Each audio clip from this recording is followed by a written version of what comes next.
Welcome to the Digital Marketing Mentor. I'm your host, Danny Gavin, and together with industry leaders and marketing experts, we'll explore the meeting point of mentorship and marketing. We'll discover how these connections have affected careers, marketing strategies, and lives. Now get ready to get human. Hello, everyone. I'm Danny Gavin, founder of Optage, marketing professor, and the host of the Digital Marketing Mentor. It is my absolute pleasure to welcome Adam Clanton, broadcaster and sports talk show host with iHeartMedia. Adam has been a staple of Houston sports journalism for nearly 20 years. He's written about sports and talked talked some more about sports on TV, radio, and podcasts.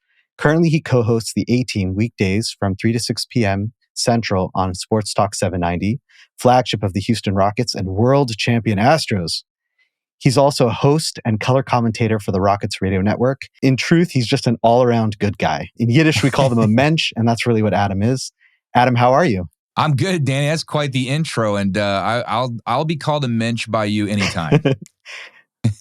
Yeah, Adam and I have known each other for a couple of years now, and he's always been so wonderful to me, to my kids, just in general. So it's a real pleasure to have you on tonight. Well, your family's been fantastic to me, and I bought my engagement ring from your father, so we go way back with some very seminal moments in my life. So you're practically family to me. I feel the same way, so that's awesome, Adam. Let's first talk about your educational background. I know you went to Sam Houston. Tell us about that experience. I did, some visits, and I really thought I was going to be going to U of H because I'm very much a Houston guy, as you know.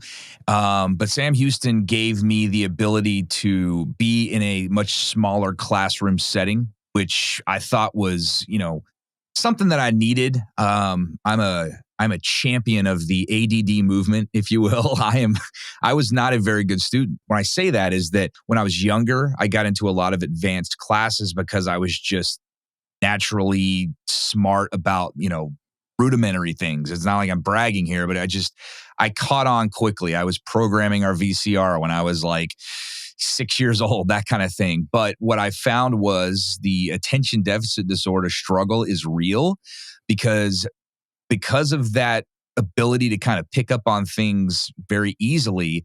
I never really learned how to study. Like truly study, like sit down and, actually absorb it because I didn't have to. And so by the time I got to middle school and especially high school, one by one, some of those advanced classes start falling because I would rather, watch a Rockets game or read the sports page at the time. For those of you who know what a sports page is still. And it was one of those deals where I knew that I wanted to do what I do today. And I knew I had to probably go to school to give myself a better chance, even though what I do and the industry I'm in is so much about networking. And my wife and I have this conversation all the time, and she gives me a hard time because she's wildly successful in the same industry as I am. And she's, a quote unquote college dropout, but she makes 3 times what I do and is on probably 20 times as many avenues of broadcasting as I am. But it's what I learned about is that it was about the completion of that process. And there was a time, probably about midway through my education at Sam Houston State, that I was in a class that was an introductory class to the broadcasting, the entire broadcasting department. And we had a professor that I'll just say without naming names, it was a weed out class. It was 150 questions, fill in the blank, that kind of thing. Like it was very, very, we're going to see if you're serious about this. And I had to take that class 3 times. Wow. Because you had to make a C. Okay. That was to get a C. The first time I failed, the second time I made a D by like this much. But it goes back to what I'm talking about. I was not good at studying. So somebody like me, I was like, okay, how bad do you want this? And I was like, that's it. I'm done. This guy's out to get me. I'm gonna transfer to U of H and I'll do the rest of my college career at U of H where this kind of stuff doesn't happen. That's the stupidest thing you could ever. And my dad, who's in the broadcasting industry as well, he wrote me a handwritten letter about why I should stay at Sam Houston State, why I should stick it out, why I should finish what I started, all of that. And I did. And, to his credit, not only did that teach me a lesson, but the timeline of that pushed me back. And I ended up being on the 6-year plan, if you will. And because of that timeline, I got an internship that maybe I wouldn't have at Channel 2. that became a job. I just never left my internship. And I was also doing radio, and I was networking at a time where the Texans had just began as a franchise, and I got a job working on the sidelines with them. And I'm meeting people throughout this process where I'm still using those connections today. I'm still, I met Bob Ford, who is the public address announcer for the Houston Astros. That's a good guy to know these days and a good guy to be friends with. And he was able to do some voice tracks on a video I just did, a video that is now sponsored. That's a hype video for the Astros that I do on Twitter. It's kind of one of my gimmicks online. So it's the long-winded way of saying, that was the process that I went through. That was the experience that I went through. And it's such an individual thing, whether it's, high school, whether it's an associate's, whether it's a 4-year degree, a master's, PhD, whatever you do, everybody is so individual, and everybody's journey and their path to whatever they're going to end up being is so different. And I definitely had a unique way of finding that out and learning that maybe the hard way, but I would never trade in my time at Sam Houston State and how I learned about what I do today with a very hands-on way of going about it, by the way, which is the main reason I picked Sam Houston State. That was a fantastic experience and something that I still draw on to this day. Fascinating. We're going to talk a little bit later more about your dad, but I'm just wondering, do you still have that handwritten letter? Oh, my goodness. I might. If I have an idea of where it would be in my house if I do have it, but I have not been in that corner of the house for a while, so I'd have to go digging. I do know that I didn't memorize it or anything, but it's definitely something that I think about more often than I thought I would at the time, for sure, and even more so than I thought I would even later in life. It's just my dad's like he's my dad, obviously, but when it comes to the career that I do and the world that we're both in every day, I learned so much from him that you can't learn in books, and you can't learn by necessarily experiencing it, but you can be ready to go through some of those experiences because of the information that I got from a guy that is so experienced in this business before me. Yeah, that's really amazing. I never knew that he was in the biz. What a lucky. Yeah, he's not, and he's like sports are the furthest thing from it. Like, he was in music, he was in programming, he was in promotions and marketing. We could not have more different pathways in this same business. But as you know, this business has so many different genres and so many different, avenues that you can go down that he, doing what he did, the way he did it, how long he had done it, and then being able to pass along some of that information to me, yet me go down a completely different path, is that, use the word fascinating. That's that fascinating part of the industry that we're both a part of. So growing up in or near Houston, do you think growing up in an area where sports, both professional and otherwise, are so abundant influenced your career path? Yes. And I'll tell you why. I would not be sitting here doing this podcast with you if it weren't for the Houston Rockets. And I'll explain that as quickly as I can, because I tend to give long-winded answers about this kind of stuff. But when I was, I was in middle school. I was in 7th grade. And we used to go to the Olive Garden. We'd go to different restaurants after church on Sunday. And we wound up at the Olive Garden. There was a box there, a registration box. And I wasn't even really a huge basketball fan at the time. I pretty much just watched football because, again, I grew up with 2 parents who could not care less about sports. So it's kind of a minor miracle that I do what I do for a living. But I would stuff this registration box with like entry after entry, because while we were waiting to be seated at our table, I would just fill them out. I'm a 13-year-old kid being a punk like, 13-year-old punk kids do. And I won. And the registration was to be a ball boy for the night at a Houston Rockets game. Well, this is 1994. Okay. So February 15th, 1994, day after Valentine's Day, I am scheduled to be the honorary ball boy for the Houston Rockets against the Atlanta Hawks. And I'm late to the game. So I get there, and I'm somehow late to this fantastic opportunity. And because I was late, the jersey shorts combo that the winners they wear for these types of things, it was a little snug. That's putting it lightly. I think they were expecting maybe a 9-year-old. So I get there, and they're like literally supposed to introduce me to the crowd, and I'm like holding up the game. And so the guy that was like my handler that night, he's like, we got to go. And he's like, I'm like, these shorts don't fit. You don't understand. And he's like, doesn't matter. He yanks the shorts up. They're basically the equivalent of John Stockton shorts, if you know what I'm talking about. Yep. So I'm introduced to the crowd in these embarrassingly short, tight shorts. And only after the spotlight has been on me and everything am I taken back to the back and giving me a pair of shorts that actually fit. But all of this is to say, Rockets win that night. I start following them because you're kind of bit by the bug, and they win a championship that summer. And then they do it again the next year in a very spectacular way from the 6th seed, which no team had ever done and no team has still done to this day, winning it from that low of a seed. And so you just think it's going to be like that every year. And it's obviously not. And they've been trying to win one ever since. But that is what got me into a passion for the NBA. And that kind of turned into, okay, NBA, National Football League. When I got into high school, the Astros were, that was back in the era of the Killer Bees, the late 90s. And then they trade for Randy Johnson. So I was kind of like a part of all three very quickly. I was swooped up by the emotion of it all and the pageantry of sports and all that kind of stuff. So that's what kind of got me into, loving it as much as I do. And then, all right, well, let me figure out a way that I can make money covering this. And if I can get paid to watch games and talk trash with other fan bases about the games I'm watching, what better job in the world is there than that every guy would want to do? And so that's what I do. And I'm very lucky to do it. And it's been a lot of fun over the years.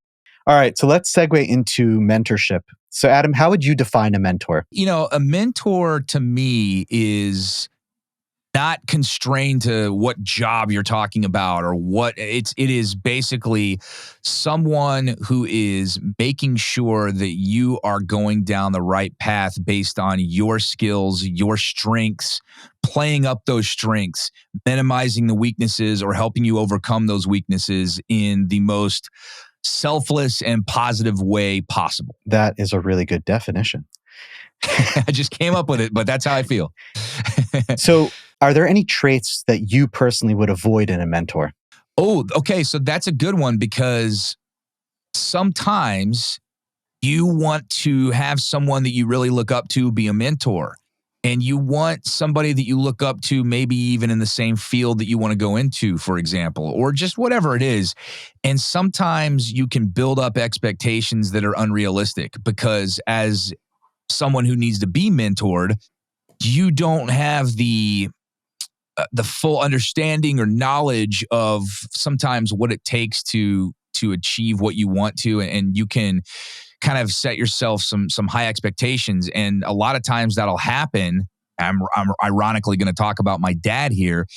I hold him on such a pedestal, because he's so smooth. His voice is fantastic. And he's so able to kind of be a chameleon in so many different ways in the same business. He's taken on so many roles, worn so many hats. And, a lot of times you can sometimes build somebody up and then they'll disappoint you for whatever reason, not necessarily in a negative way, but just, maybe it wasn't what you thought. Kind of like meeting an athlete who ends up being a jerk and you just wish you hadn't experienced that. You wish you could unsee it. So that's sometimes something you want to be careful to avoid. I don't know if it's something that should keep you from reaching out to somebody though.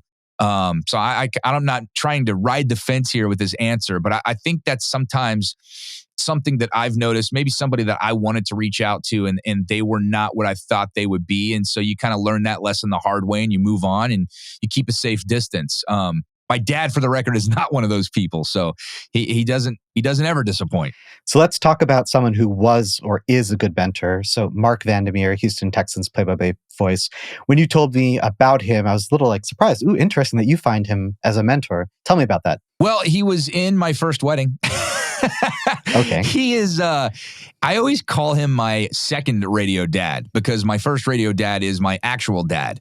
But Mark is a guy that he's one of those people I was talking about. When I first started just hanging around the business from the sports standpoint, just being around the radio station that I didn't even have a job at yet, but my dad was actually working in the same cluster. So, the way radio works is you can own several different stations under the same umbrella, but they're all different formats. Sometimes they're AM versus FM, music versus talk, politics versus sports, that kind of thing. And then, of course, all the genres of music. And so in that vein, my dad was working in a cluster where he was doing business and stocks and financial advice and that kind of thing. And here's sports over here that I want to do.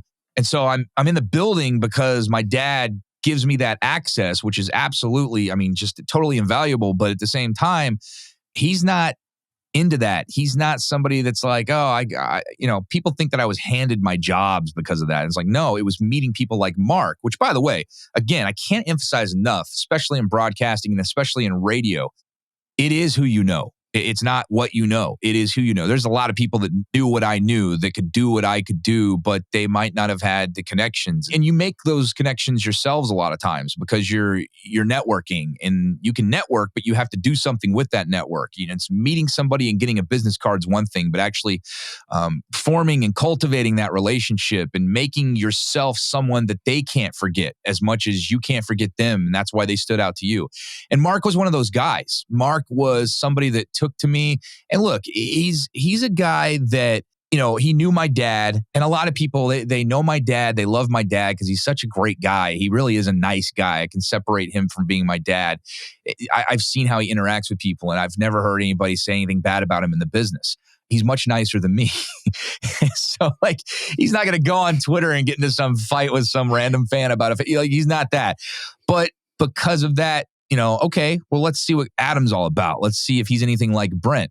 And they find out that I am in a lot of ways, but then they also find out that I'm very different. But I still am able to, form those relationships. And that's what Mark did. He took a liking to me, but it quickly became about, okay, this is Mark and Adam's relationship, not Mark's relationship with Brent's kid that's still in college and wants to do this and who really listens to the Jim Rome show way too much during the day. There's stuff like that was going on at the time when I met him in 2001, I guess, or 2002, whenever that was. The Texans' first season was 2002. He came along a little bit before that and got the job and has been there ever since. He's a guy that he gave me advice.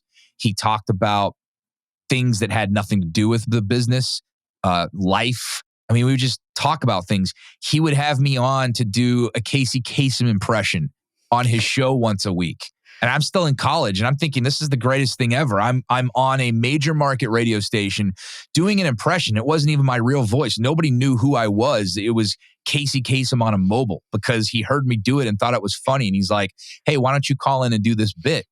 He didn't have to do that. And he certainly didn't have to do that early on in his tenure here where he's trying to make his own way in this Houston market. He's the brand new guy in town. But he did. And you remember stuff like that. And then, fast forward a few years, there's an opening as kind of the third wheel on the show with he and Andre Ware. They're going to be hosting the morning show.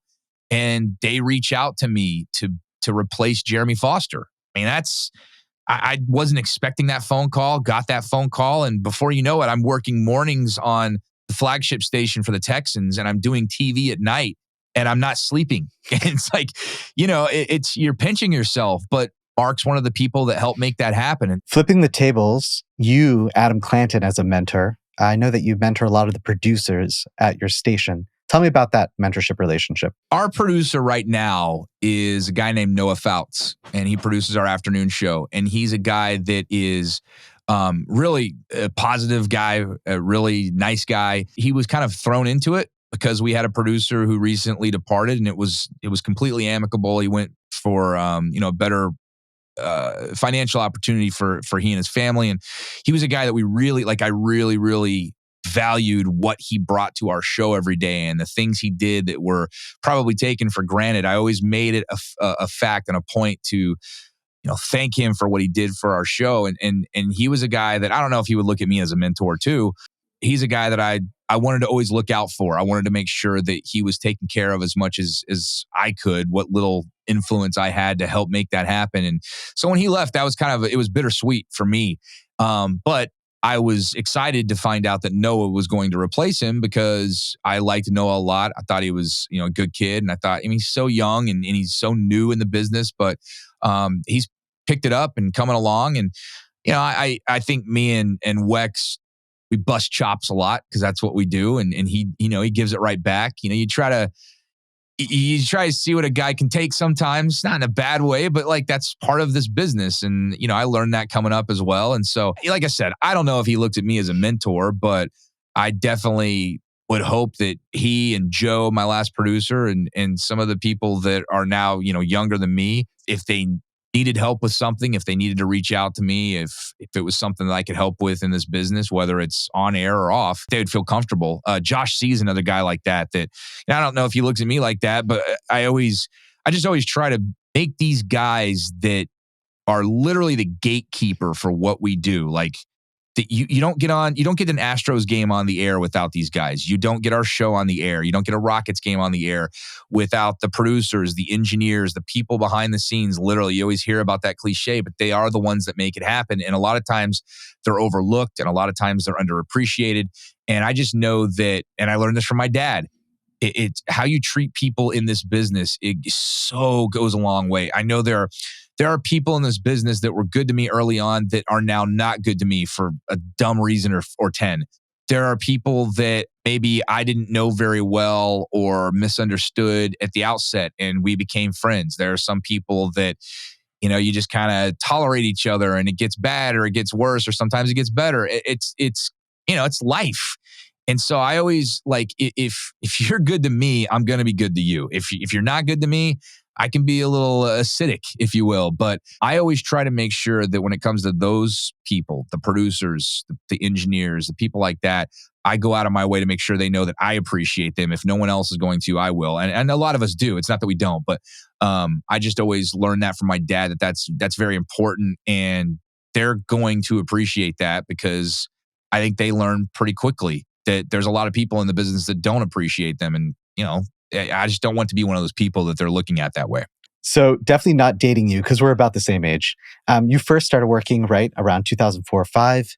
So you've really had the chance to see the rise and takeover of digital marketing and social media on the industry.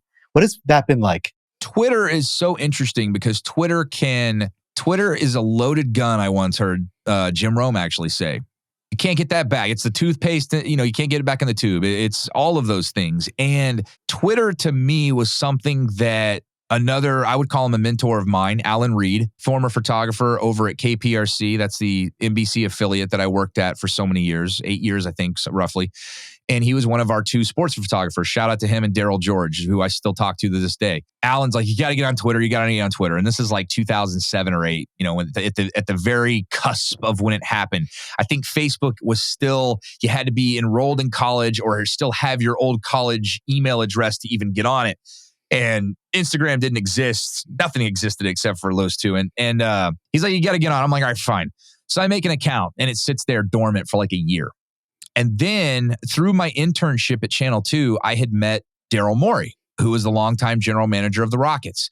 And Daryl and I got his phone number as an intern still. I wasn't even sure I was going to be working in Houston, but got his phone number when I went to go pick him up at his house for an appearance on Sports Sunday.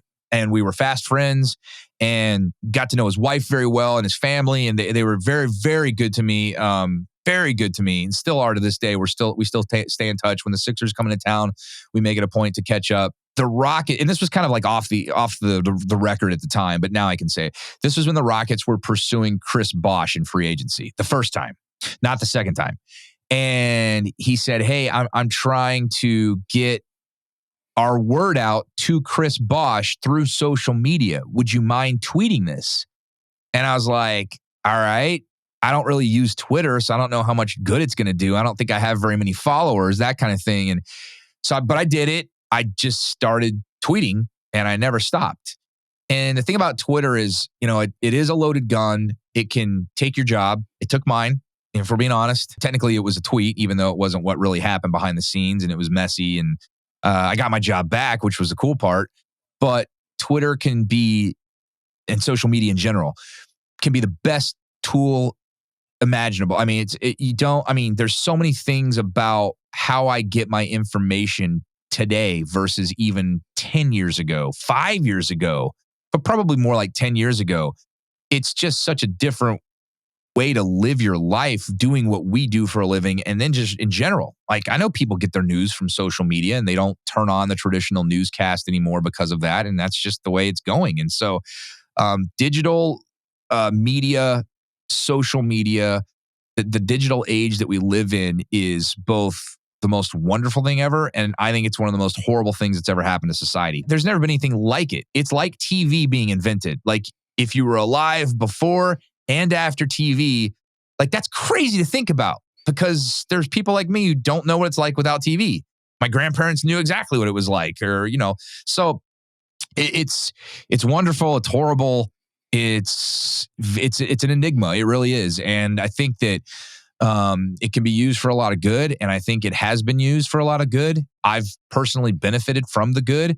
And then I've been a victim of the bad. And the bad, unfortunately, I think sometimes outweighs the good. I do think it's been overall, I think it probably has been more of a negative for society because the discourse that is created when you can't just have a simple disagreement. It has to be a gang up bully mentality. And it's just it's a place that I don't want my kids to be. And if you can say that about something, even if it's got a lot of good going for it, I think that's something you really got to take serious. You can't blow it off. You can't just think it away or wish it away or just kind of ignore the problem. So, I mean, there's just, I don't know. It's very much a struggle for me because of the good that you can do with social media, but because of so much bad that's there, I don't sometimes know what to do with it. And it kind of depends on what day it is as to what the answer to your question would be. I know myself whenever I'm like getting constructive criticism or looking at reviews, how much that affects me. Right. I don't know, Adam, like Right. someone like you, like a public personality getting that hate, even if it's gotta, I don't know how you deal with it. It's just crazy. Well, the greatest thing that was ever invented on social media, in my opinion, is the mute button on Twitter. Because the difference between a mute and a block is just astronomical. If you block someone, they then have the however small it is, the satisfaction of knowing that in their mind, at least, even if this isn't true, in their mind, they got the better of you. Because that's how they're going to look at it, right? Now, it might not be the case. You might just literally be, okay, well, if I block this person, I don't see them anymore. But the mute button, you get the same effect for you, and they have no idea. So they can be just shouting into their echo chamber at you. I get this all the time. I get the question, the statement that you just said to me from all of my close personal friends. They're like, how do you deal? I'm like, I don't see it. That's the secret. Like, peek behind the curtain. I don't care who knows this. Like, I don't see it because I don't have to. And that is taking your power back, if you will. Life is far too short to be sitting there. And I learned this the hard way. I still from time to time struggle with this. Somebody gets under your skin, they say something, you happen to see it. And it at the end of the day, you're going to come home to your wife and your kids and your family, and that's all that matters. So, but every once in a while, you're going to allow yourself to believe that this unknown, a lot of times faceless person over here matters just as much or sometimes more if you let them. And the day you bring that home, the day you allow that to ruin a day in your family's life or ruin something they have going on, and you realize that, it's a humbling experience. And it's something that really causes you, whether you wanted to or not, to reevaluate. Okay, what are we doing here? What's going on that is making this over here that doesn't matter more important than these things over here that do? And once you figure that out, and it took me a long time to do it, and I'm still not all the way there. I feel like I'm in rehab, and I've got I'm in Twitter rehab, and I'm out. And once you're an alcoholic, you're always an alcoholic. They say that, and there's no 12-step program for social media, but you certainly should take it seriously, and it's not a joke. How else have you used social media to help you better connect with fans and to connect with your favorite teams and players? One of my favorite things to do is, as an employee of the Rockets, they allow certain allotment of tickets for employees to get a hold of them. Basically, it's like a free-for-all. Here's how you can get the tickets: first come, first serve.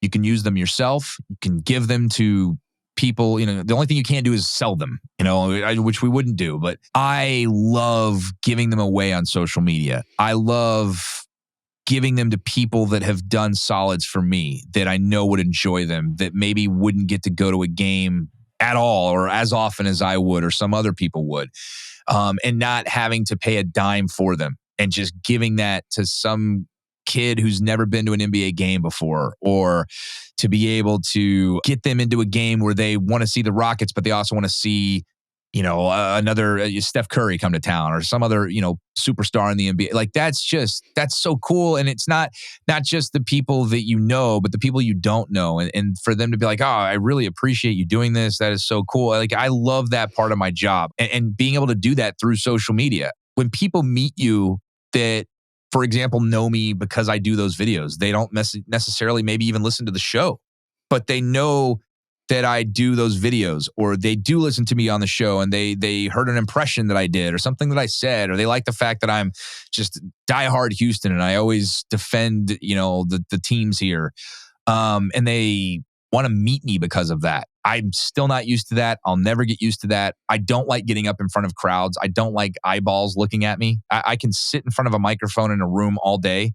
I can sit in front of a teleprompter with something that I've written into the teleprompter, worked on all afternoon, and read it. Doesn't bother me at all. Never got nervous on TV. Never got nervous on the radio. Ever. I don't write down questions for my interviews. To this day, I don't. Unless I have to get something in, like a sponsor tells me to or something like that. I rarely, if ever, write down any questions because I just want it to organically happen. I wouldn't recommend that, by the way. I'm kind of a fly by the seat of my pants kind of guy, if you hadn't noticed by now. Getting up in front of crowds, just people looking at me, people wanting to, like, why do you want to see me?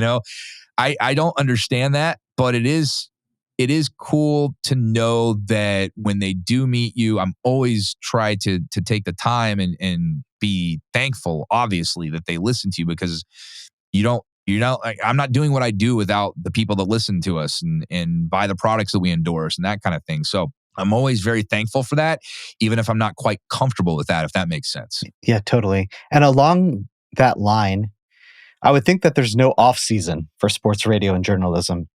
No. So how do you handle the always on mentality and balance the different sports team fandoms? Does it ever get too much, or is it just part of the job and you enjoy it? No, it's not. I look at it a different way. They always talk about the downtime of the sports calendar is the dreaded all-star break in Major League Baseball. So you're talking third, fourth week of July, maybe sometimes. I think it might have been earlier last year. There is just nothing going on. But with the Astros, that hasn't really been the case. When the Astros were losing 100 games, that was the worst week of sports, bar none. It was like, oh, man, what are we going to talk? This is when you hear List Radio. List Radio comes out. Hey, let's do the Mount Rushmore of this. Let's talk about, all right, your all-time starting, it's just, that's brutal. But I say all that to say that, like, there really isn't, because the Texans are not playing right now. They're nowhere near playing. They won't even get to training camp until late July, early August. And it's a huge topic right now because they got the number 2 pick in the draft and the number 12 pick in the draft. So you are talking about months before they hit the field for even practice. And we're talking about them. The Rockets are about to wind down a third consecutive just abomination of a season from a basketball on-court record product standpoint. Amazing crowds despite the lack of success. Amazing team of people that puts on a really fun event to go to. I highly recommend it regardless of how the Rockets are playing at any given time. But I bring that up to say in June, they're going to pick hopefully number 1. That would be bad if they didn't get the number 1 pick after everything that's happened. But the reality is there's a good chance they won't. There's a 14% chance they're going to get the number 1 pick, and there's an 86% chance they're not going to. And that's the same for the 3 worst teams in the NBA. And that's a topic. The Astros are defending their World Series. I mean, it's as good as it gets. So you've got 2 teams in town that are at the bottom of the cellar, and then you've got the best of the best over here across town. And it's just like, it's fascinating because they all overlap. And my wife is always like, oh, it's baseball season. Oh, it's football season. Like, she sees it coming because what was fun when we first got together, she's like, oh, you like used to say things before the announcer would say them. And she thought that was hilarious. That's long gone now. Now it's, okay, what pieces of furniture are you going to be breaking after this loss? What are you going to be yelling at the TV that we don't want our young child to say? Like, it's that. So it's very much it never stops, like you said, but it's also content. If you look at it from that standpoint, for what we do for a living, the content never ends. And then somebody's going to do something stupid. Somebody's going to say something stupid. Somebody's going to tweet something stupid. Somebody is going to do something outlandish, and there's just always, and it's not necessarily here in Houston. It's nationally. It's worldwide. There's always something going on, and that's the cool part of my job. And I always thought that early on. Even I grasped that concept very early. It always changes. You do not work in a job or an industry where it's the same monotonous thing. I never wanted to work, in a cubicle or a box or just a figurative box where you are going to work 8-9 hours a day and you're doing the one thing, and then you go home and you repeat that for 50 years and then you retire and you die. I never wanted to be that, and this is about as close to a guarantee of that not being the case as it gets. So that's the good part of the job by far. All right, it's time for Adam's top 5. Who are your top 5 athletes? And I know that you're a big wrestling fan, so if you want to throw a wrestler in there, I guess we could debate whether they're an athlete or not, but I'm sure you could throw 1 or 2 in there if you want. Well, it's funny you bring up wrestling because it is scripted, but you don't fake getting thrown out of a ring on your back. Like that kind of stuff is very real, and they are very much athletes. But I think that when it comes to calling them athletes, it's, and I'm talking about any sport or any genre, there's so much more to it. What's your box office draw?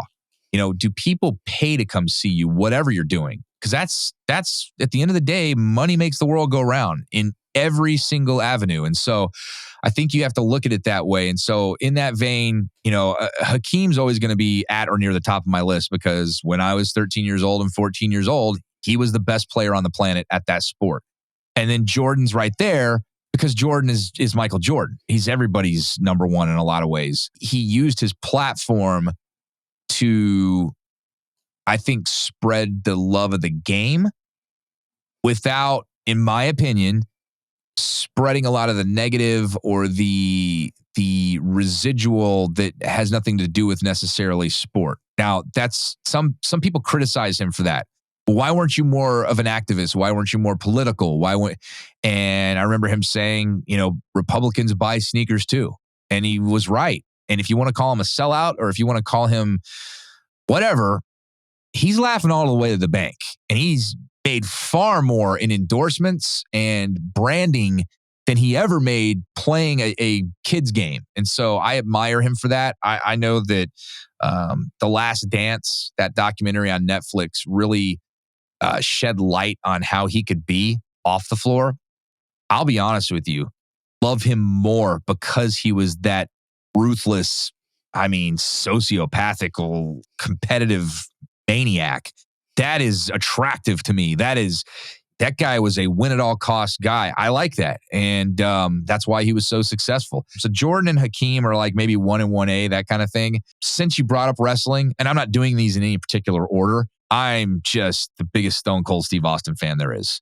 And he's a guy that if you think about his career, it was really basically like his career in WWE, which was WWF when he got there. He was maybe there from 96 to 2003. That is such a flash in the pan. That's such a short, relatively, like when you think about guys like Hulk Hogan and Ric Flair who have done it over half their lives, probably 3/4 of their lives, and they're still doing things revolving around that business. And I just think that he was such a white hot electric personality that was as much a beneficiary of the time in which he was popular, where social media wasn't quite there yet. And yet he was able to do this number over here. And he was able to take advantage of pop culture in a time in the late 90s when it was just a perfect storm that made him popular. And he still resonates that way today. As far as like athlete, I think Bo Jackson was another guy like Steve Austin, where a relatively short amount of time at the top of his game. If not for that hip injury, like he's probably goes down as like close to Michael Jordan. I don't know if the endorsements and the charisma would have been the same level. I mean, Jordan's just so untouchable in that way. But Bo Jackson, I thought he was cut short. And then Tiger Woods. who's fascinating to me. Like, he was so dominant and made people that would never even care about golf watch hours of it. Like, I don't know that there will ever be somebody like that. Golf's still trying to replace him. And that was the thing about Jordan. Until LeBron got there, there was that purgatory from like 98 until 2001, really, when Jordan came back and he and LeBron were playing at the same time for a little bit. But like, LeBron was the guy that really, like, Kobe Bryant bridged the gap between the two, but the just all around monster fame superstar. And until LeBron, it was Jordan. And I think that Tiger, they're still looking for the next Tiger. And I just don't know that there's ever going to be a Tiger, because he wasn't the most captivating personality. He's a horrible guy off the course. He has fallen from grace so many times and then gotten back up so many times. He's a fascinating character, but at the end of the day, before things physically went wrong for him and mentally went wrong for him, I mean, this guy was like, you would fear him on the golf course. That's an individual sport. That's not a team sport. And people are still afraid of this guy like teams were of Jordan. You've never seen anything like that in a game like golf. And the reason that he's really at the top of this list, or near the top of the list, one of my 5, is because golf, I think probably more than any other sport, is such a mental juggernaut. It is so... I mean, it is really, when they say it's 99% mental and it's 1% physical, that is the epitome of it. And to have the success that he did in those pressure cooker situations, because that's one thing to be at a free throw line and your team's depending on you. But when you're just a one of one, you're all alone out there and you've got to make that putt. And everybody's watching you. Everybody wants you to, or some people are not wanting you to. And you have the pressure like that on you, and you routinely succeed by leaps and bounds, and you're lapping the field. That's just, if you were able to watch Tiger in his prime, you know what I'm talking about. It was the most riveting, captivating stuff I had actually seen since Michael. And so I always put him up there, not only because of that, but because of the just mess that his life has been in so many different ways off the course.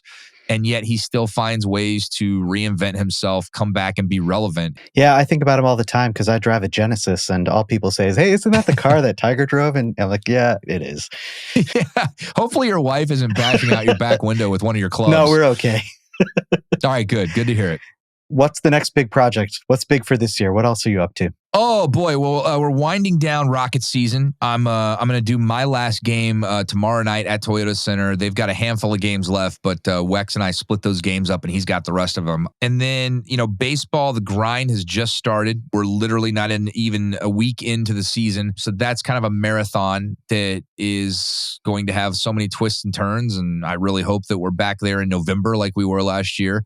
For me, keeping an eye on the Texans and hopefully being reinvigorated by not so much the ownership. I'm just not a fan of the ownership very much, but I will give them, that collective group, this. I do think they're trying. I think for the first time in the Texans organization's history, they're realizing, hey, we can't just fart and people will buy tickets to see it. You have a certain entitlement as an NFL franchise, and I think they lived on that for a long time. I think the honeymoon was far, far too long.